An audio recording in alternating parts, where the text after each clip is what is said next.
दोस्तों, जहां एक तरफ 21 सालों बाद भारत और यूरोप के बीच इतिहास की सबसे बड़ी ट्रेड डील साइन हो चुकी है, तो वहीं दूसरी तरफ भारत और रूस करीब 38 सालों बाद एक बड़ी और एडवांस डील फाइनल करने जा रहे हैं। दरअसल ये डील भारत के अंदर एक लंबे समय से रूस का प्रयास रहा है कि भारत के एविएशन एयरक्राफ्ट इंडस्ट्री में अपने विमानों की मैन्युफैक्चरिंग शुरू की जाए, लेकिन बहुत सारे टेक्निकल एरर्स की वजह से रूस नए प्लांट्स, नए प्रोडक्शन यूनिट्स भारत के अंदर सेटअप नहीं कर पा रहा था और फाइनली भारत सरकार की तरफ से रूस को सारे क्लियरेंस मिल चुके हैं। और हालिया रिपोर्ट्स ये हैं कि भारत की सरकारी कंपनी हिंदुस्तान एरोनॉटिक्स लिमिटेड और रूस की यूनाइटेड एयरक्राफ्ट कॉर्पोरेशन मिलकर के भारत में इस नए प्रोजेक्ट की शुरुआत कर रहे हैं। तो वहीं दूसरी खबर भारत की एक और नई ट्रेड डील से सामने निकल के आ रही है, जहां भारत ने यूरोप के साथ mother of all trade deal को साइन कर लिया है और अब भारत ब्राजील, इसी के साथ कनाडा के साथ भी एक बड़ी ट्रेड डील साइन करने जा रहा है। और अमेरिका का भी रिएक्शन सामने निकल के आ चुका है कि भारत एक के बाद एक हमारे सारे रास्ते काटना चाहता है। तो जानते हैं आज के इस वीडियो में दोनों ही इंपॉर्टेंट अपडेट डिटेल्स में। यदि आपको हमारा काम पसंद आए, वीडियो को लाइक, चैनल को सब्सक्राइब जरूर कीजिएगा, क्योंकि आपका ये छोटा सा काम आप तक ये जरूरी और सही खबरें लाने में हमारी बड़ी मदद करता है। तो सबसे पहले और बड़ी खबर रूस से सामने निकल के आ रही है, जो कि भारत के सिविल एविएशन सेक्टर के लिए ऐतिहासिक खबर है। रिपोर्ट्स के मुताबिक भारत 38 सालों के लंबे अंतराल के बाद अब एक बार फिर यात्री विमान यानी कि पैसेंजर एयरक्राफ्ट के प्रोडक्शन को शुरू करने जा रहा है। हाँ, 38 सालों पहले भारत ने इसमें कदम रखा था, लेकिन अमेरिकी मोनोपोली के चलते भारत इस प्रोजेक्ट से पीछे रह गया और भारत 38 सालों से इंतजार कर रहा है। लेकिन ये बात क्लियर हो चुकी है और रूस का सपोर्ट मिलते ही भारत ने फिर से अपनी इस इंडस्ट्री में डोमेस्टिक प्रोडक्शन को इन्वॉल्व करना शुरू कर दिया है। सरकारी कंपनी हिंदुस्तान एरोनॉटिक्स लिमिटेड और रूस की यूनाइटेड एयरक्राफ्ट कॉर्पोरेशन ने मिलकर के भारत में SJ-100 सुपर जेट विमानों के लिए सारे ड्राफ्ट क्लियर कर चुके हैं, ताकि जल्द से जल्द प्रोडक्शन शुरू किया जा सके। और अब आपको हम सारी डिटेल्स बताते हैं इस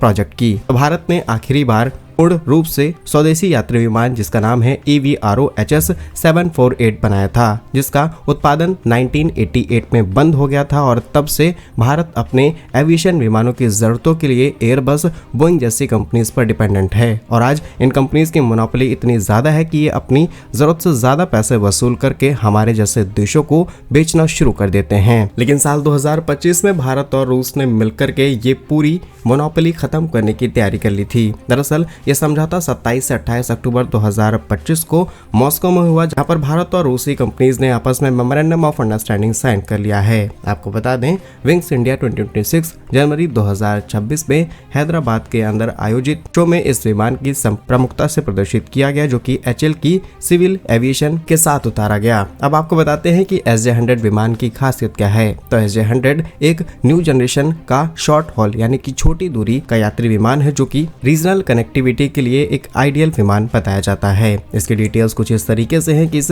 विमान में एक बार में 75 से 103 यात्री आ सकते हैं। इंजन इसके अंदर 2 शक्तिशाली जेट इंजन जिसमें PD-8 नाम के इंजन को इंटीग्रेट किया गया है। उड़ान रेंज लगभग 3500 किलोमीटर की है। तापमान क्षमता -55 डिग्री से लेकर के 45 डिग्री तक की है, यानी कि भारत की हर तरीके की जियोग्राफी में आसानी से फिट बैठ सकता है। और ग्लोबली अब तक 200 से भी अधिक विमान बनाए जा चुके हैं और जो 16 एयरलाइंस द्वारा ऑपरेट हो रहे हैं। तो ऐसा भी नहीं है कि रूस का कोई कॉन्सेप्चुअल प्रोजेक्ट है जो कि भारत की तरफ पुश किया जा रहा है, बल्कि ये ऑलरेडी एग्जिस्टिंग एयरक्राफ्ट है और इसकी काफी अच्छी परफॉर्मेंस रही है लास्ट कई ईयर्स के अंदर। और अब इसका प्रोडक्शन भारत के अंदर होगा, ना कि भारत इसे भारत में असेंबल करेगा या फिर सीधे भारत में इंपोर्ट कराया जाएगा। और इसीलिए रूस की तरफ से कुछ प्रस्ताव ये भी दिए गए हैं कि ये भारत की उड़ान योजना के साथ मिलकर के काम करेगा। दरअसल भारत सरकार की उड़ान योजना यानी कि उड़े देश का आम नागरिक, इसका लक्ष्य ये है कि भारत के जितने भी छोटे शहर हैं वहां पर हवाई मार्ग को आसानी से जोड़ दिया जाए। एक्सपर्ट्स के अनुसार भारत को अगले 10 सालों में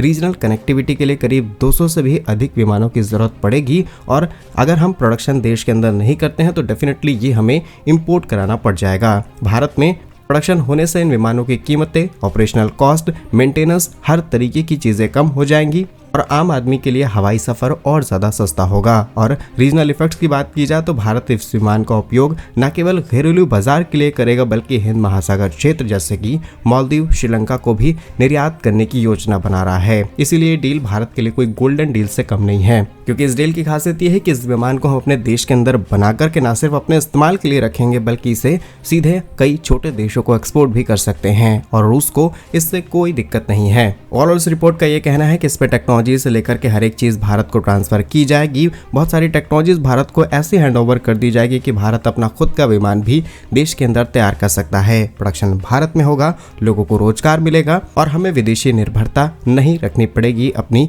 सिविल एविएशन इंडस्ट्री के लिए। तो रूस के इस प्रस्ताव पर आपकी क्या राय है, कमेंट्स में जरूर लिखिएगा। नेक्स्ट इंपॉर्टेंट अपडेट भारत और नए देशों के साथ होने वाली ट्रेड डील से सामने निकल के आ रही है, जहां पर भारत ने यूरोप के साथ तो मदर ऑफ ऑल डील्स को साइन कर लिया है, लेकिन जल्द ही अब कनाडा और ब्राजील के साथ भी भारत ऐसे ही फ्री ट्रेड एग्रीमेंट साइन करने जा रहा है। ये डील भारत के लिए और ज्यादा पावरफुल बना देगी और अमेरिका ने इस पर अपना रिएक्शन भी देना शुरू कर दिया है। इसमें पहला देश है कनाडा और कनाडा अमेरिका के करीबी सहयोगी। कनाडा अब अपनी विदेश नीति और व्यापार नीति को पूरी तरीके से चेंज करना शुरू कर चुका है। कनाडा के प्रधानमंत्री मार्क कार्नी मार्च के पहले सप्ताह भारत दौरे पर आ सकते हैं और उनकी ये यात्रा ऐसे समय में की जा रही है जब राष्ट्रपति ट्रंप ने कनाडा पर भारी टैरिफ लगाने की धमकी दे दी और उसे अमेरिका का 51वां स्टेट बनाने को कह करके एक बड़े विवाद को जन्म दे दिया है। कनाडा के विदेश मंत्री अनीता आनंद ने दावोस पर स्पष्ट कहा है कि कनाडा कभी भी अमेरिका का हिस्सा नहीं बनेगा। कनाडा को अपनी संप्रभुता को रखने का पूरा अधिकार है और कनाडा का खुद का कहना है कि अगले 10 सालों में हम अपने एक्सपोर्ट को अमेरिका से 10 गुना ज्यादा करना चाहते हैं, वो भी दूसरे देशों के अंदर। तो वहीं दूसरा देश है ब्राजील, जहां पर ग्लोबल साउथ के देशों में भारत की भूमिका लगातार मजबूत होती चली जा रही है और ब्राजील के राष्ट्रपति लुइज इनासियो लुला दा सिल्वा फरवरी भारत दौरे पर आ रहे हैं, जब एक बड़े कारोबारी प्रतिनिधिमंडल के साथ भारत पहुंचेंगे। भारतीय उद्योगपतियों के साथ मिलकर के बैठ करके बातचीत होगी और यह दौरा इस बात का संकेत है कि विकासशील और उभरती अर्थव्यवस्थाओं को लेकर के न केवल बाजार बल्कि स्ट्रेटजीज भी बहुत ज्यादा मायने रखती हैं। अब भारत के नए वैश्विक गठबंधनों को देखते हुए अमेरिका बहुत ज्यादा असहज नजर आ रहा है। अमेरिकी ट्रेजरी सचिव स्कॉट बेसेंट ने भारत और रूस से तेल खरीद को लेकर के सवाल उठाए हैं, जबकि कनाडा को चीन के सस्ते सामान के खिलाफ चेतावनी दी गई है और इसके बावजूद देशों का रुख साफ है कि अब वे अपनी स्ट्रेटजीज को चेंज करेंगे और अमेरिका पर निर्भर रहते हुए ज्यादा दिनों तक जिया नहीं जा सकता है, क्योंकि आज नहीं कल अमेरिका अपनी फिर से इसी नीति को अपनाएगा और डेफिनेटली कई देशों को नुकसान होगा। वहीं भारत ने यूरोप के साथ मदर ऑफ ऑल डील्स को साइन करते हुए एक